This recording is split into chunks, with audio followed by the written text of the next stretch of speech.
నేను digital currency report ప్రధానమంత్రికి ఇచ్చినప్పుడు వారిని ఒకటే రిక్వెస్ట్ చేశాను. మీరు ఈరోజు 500, 1000 రూపాయలు రద్దు చేస్తున్నారు. ఇంకా 2000 రూపాయలు కొత్తగా తీసుకొచ్చారు. అవసరమైతే 500, 1000, 2000 రూపాయలు రద్దు చేయండి. డిజిటల్ కరెన్సీ పెట్టండి. ఎవరైనా అక్రమార్కులు ఉంటే ఈజీగా పట్టుకోగలుగుతాం. ఇవన్నీ రద్దు చేయమని కోరాను.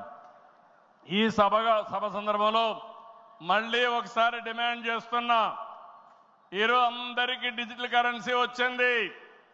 పార్టీకి డొనేషన్ ఇవ్వాలన్నా ఒకప్పుడంతా లిస్ట్ అంతా ఇచ్చి చదివేవాళ్ళం.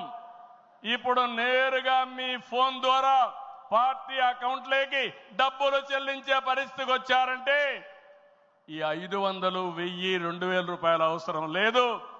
రాజకీయాల్లో డబ్బులు పంచే అవసరం ఉండకూడదు.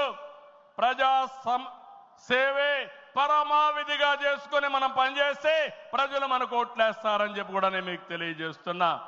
మీరు నాతో ఏకీభవిస్తున్నామంటే అన్ని పెద్ద పెద్ద నోట్లన్నీ రద్దు చేయాలని గట్టిగా చప్పట్లు కొట్టి హర్షాన్ని, ఆమోదాన్ని తెలియజేయండి. అప్పుడే ఈ దేశంలో పూర్తిగా అవినీతి పోతుంది.